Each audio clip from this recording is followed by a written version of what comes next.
Okay, I'm going to do this low tech. Can't do it live yet. I don't know, they gave me a couple reasons why when I tried a couple times, but whatever. Right now, I'm just going to talk about the plagues and how things have happened in the past. Now, plagues have gone on before even, I don't even know, but there's a lot. If you Google it, you can have a whole list of plagues and what happened to it. And if you're really bored, you don't even have to tell anybody that you're doing it. Just Google it and learn from it. But the one I wanted to start with was the one in the Old Testament. There is a section where it talks about how God was so pissed off at the Pharaoh. Can I say pissed off here? I'm not really teaching, so I'm going to say it. I'm not going to redo this one. Anyway, he was so pissed off at the Pharaoh for refusing to send the Israelites to their freedom. They were slaves at the time. He refused.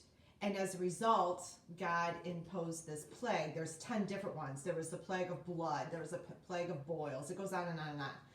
They don't really know how long it lasted, but a lot of people say 40 days, which is 40 days is 40 days in the Bible. 40 days Noah's Ark. 40 days walking in the desert. 40 seems to be a really popular number in the Bible, so they defaulted it by saying 40 days. So that one was the first one. I'm having a hard time with this, by the way, because I'm sitting up. I'm used to walking around.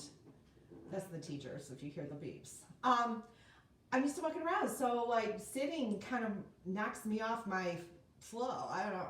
Anyway, so after that, we're going to talk about the bubonic plague. Now, I had some notes written down because this is not something that I normally teach, and I wanted to make sure I covered things in a short amount of time because I know attention spans tend to be short.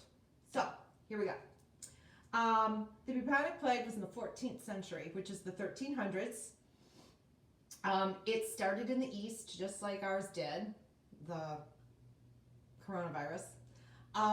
It traveled all the way over into Europe towards the West through fishing ships and trading and stuff like that.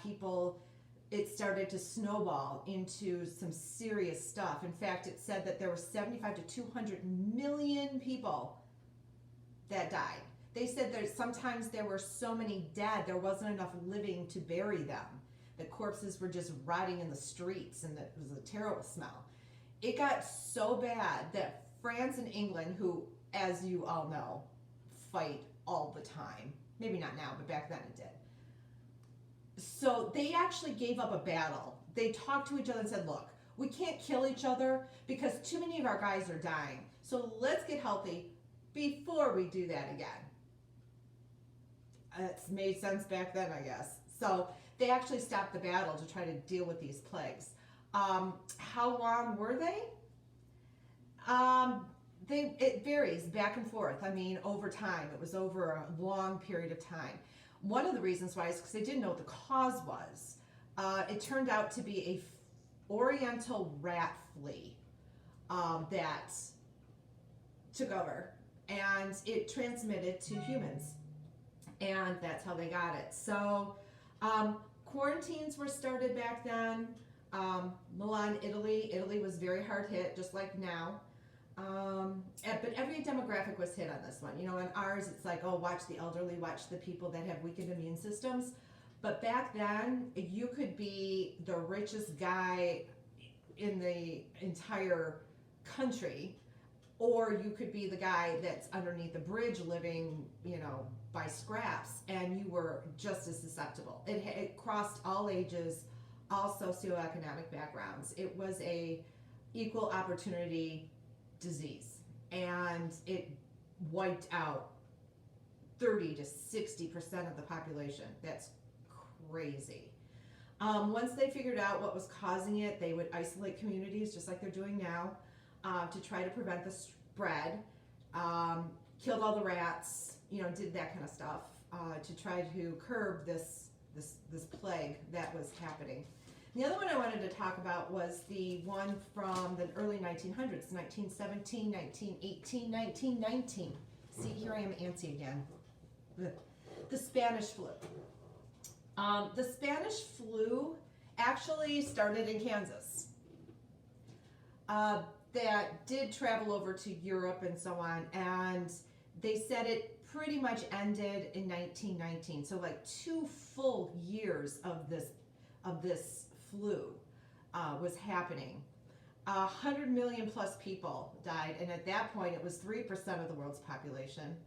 The city of New York, this was interesting. The city of New York staggered business times. So they would have like one business that would be open at 10 to 2, and then the neighbor business would open from 2 to 5, etc. And their reasoning was, we will lessen the population and the crowds if we stagger them. So they did. Did it help? Maybe, but it wasn't enough. Absolutely wasn't enough, because, yeah. So the same thing if the flu of 1917, the same thing were happening, where like it came through the lungs, the bronchial tubes, and just like right here, it was bad. Elderly again were part of the problem. You know, the risk group. Young children were a risk group. And I looked back at this and going 1917 to 1919. My grandfather was born in 1919.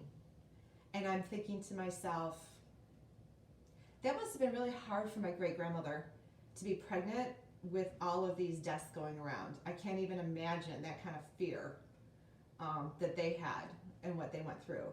But they also quarantined. But the lesson to be learned here is that we don't have a lot of defenses against things, these diseases, viruses. We don't have anything. So we have to do what we can. And in history, it's told us we need to isolate, we need to follow the rules, we need to just make sure that the spread is contained and takes its course. Now, moving further, I'm anticipating, and this is just my opinion, I'm kind of anticipating that this thing is going to last longer than April 13th. In fact, I have a friend in California who has kids that they're pretty hard hit right now, and they're like, we may not be there till the end of the year, which would be devastating. So we're going to take it a day at a time. I'll give another video on helpful hints to like stay sane during this time, coming from the perspective of an only child.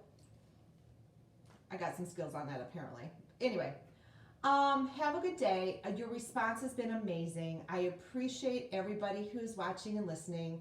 I apologize for my lack of technology. I have some really cool pictures I wanted to show and all the rest of that. Now all you do is stare and watch me. But I'll work on that. I'm trying. So my nose is running a little bit. Nothing to fear. I'm drinking really hot coffee. I'm fine. Anywho, take care of yourselves and each other.